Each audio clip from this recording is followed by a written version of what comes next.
On today's menu is a super delicious chicken recipe where the chicken is pan-fried along with spinach and spices, and you are going to love it. Hello my friends, Namaskar and welcome to Curries with Bumbi. Here is a pot of water that has come up to a boil. We will very briefly blanch the spinach. I added about a teaspoon of salt to the boiling water along with half a teaspoon of baking soda. Baking soda helps in retaining the color of spinach. I have used baby spinach, but you can also use the large leafed ones as well. In that case, just use the leaves and discard the stems. All you need are only the leaves. You can also use a combination of mustard greens and kale if you choose to. Leave the spinach in boiling water just for 30 to 40 seconds. Then immediately transfer them into a bowl of cold chilled water. You can also use ice cubes along with the water, but I use chilled water from my refrigerator. This sudden shock of plunging the spinach from hot boiling water to cold chilled water helps the spinach to stay dark green in color. Then take a little portion of spinach at a time in your palms and squeeze out all the water as much as possible.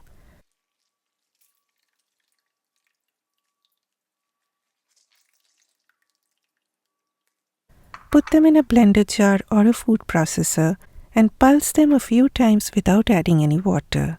If you see the blades of your blender not moving, then add just a few tablespoons of water, not too much. See, it still has some texture and character to it. You do not want it to turn completely into a paste. Next, heat a pan over medium heat. Add 2 tablespoons of oil and 2 tablespoons of ghee. I always use homemade ghee. I will leave the link to that recipe in the description box. You can also use only oil and leave out the ghee.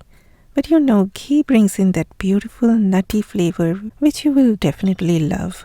Once the ghee melted, I added a dry bay leaf, a cinnamon stick, and 4 green cardamoms. Now if you will be serving this to kids or picky eaters, then I would highly suggest not to use green cardamoms because it is really very hard to fetch them out later amidst all that greenery, and it will be a lot of fuss, so better not to add them to avoid that fuss. I added a teaspoon of cumin seeds.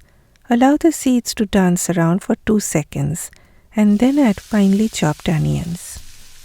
Add about half a teaspoon of salt and fry the onions on medium heat.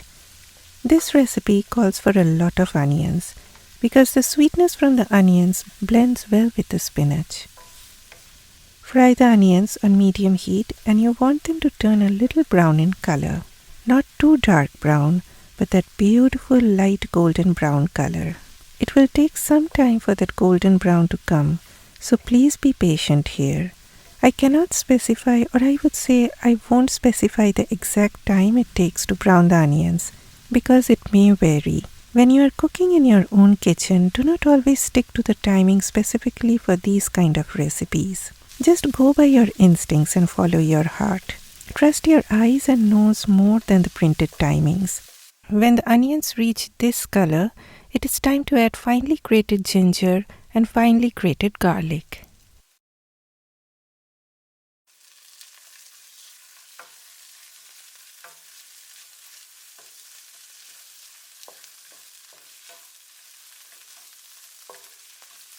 When they look like this, it is time to add the chicken. I used boneless, skinless thighs. You can also use chicken with bones, but in that case it will take more time to cook. Lay out the meat in a single layer on medium-high heat so that each piece gets that maximum heat from the pan. Leave it like this for a minute. After that, give a stir and again lay them out for another minute. That initial searing of the meat will make it juicy and flavorful.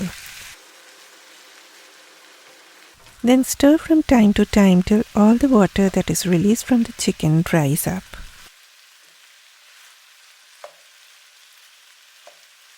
In the meantime, here is some plain unflavored yogurt that you need to take out from the fridge at least 30 minutes before it goes into that hot pan.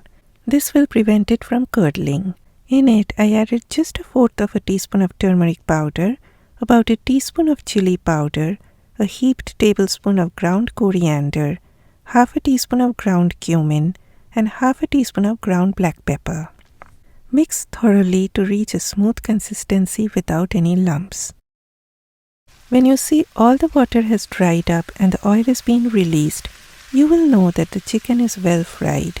So lower the heat as low as possible and add the yogurt spice powder mix.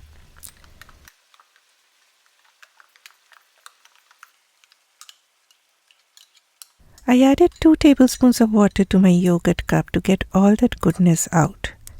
You do not want to waste anything, my friends. It's just not worth it.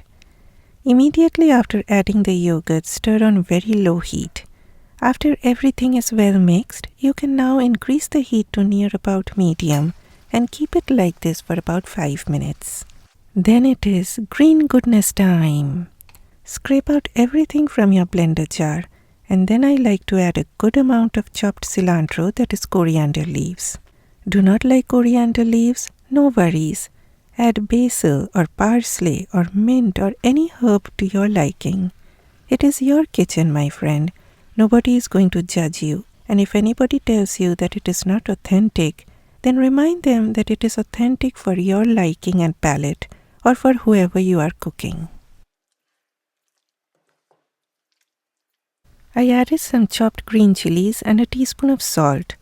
You can leave out the chili if you do not want it to be spicy. Then I like adding a teaspoon of kasuri methi, that is dried fenugreek leaves. If you cannot get hold of kasuri methi, you can also use dried thyme. Not at all a substitute for kasuri methi, but I have tried thyme in this recipe and it brings in a beautiful flavor as well. Now you need to stir it quite frequently on medium-low heat till all the water that comes out from the spinach dries up. You can do 2 things here. If you want the dish to stay bright green, then fully cook the chicken first and add the spinach at the end.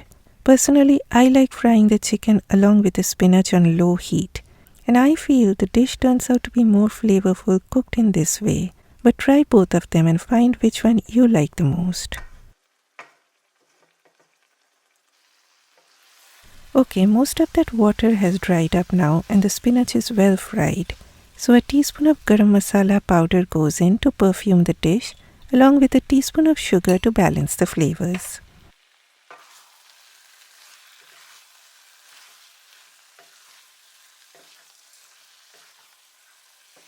Now my family likes a little bit of gravy, so I added about a cup of hot water.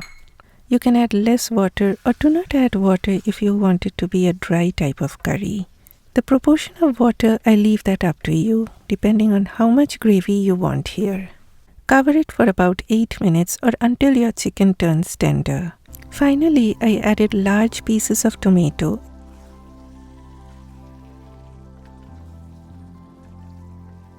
and then a teaspoon of lemon or lime juice to brighten up the dish.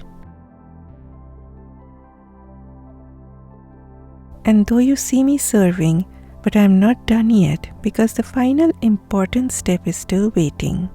In a small pan, add about a tablespoon of oil over medium-low heat. When the oil turns just a little warm, add garlic cloves. Now you do not want your oil to be hot when adding the garlic. The goal here is that the garlic will heat up along with the oil and get that brown color gradually. You can also chop the garlic, but do not chop them too fine as then they will burn and turn bitter. So people often ask me why add more calories by adding this second step of adding oil. It's all about layering and building the flavors one after the other. The first step is when the chicken is blending with the herbaceousness of the spinach, and this last step is when the whole dish is getting lifted up with the deliciousness and smokiness from those dry red chilies and fried garlic.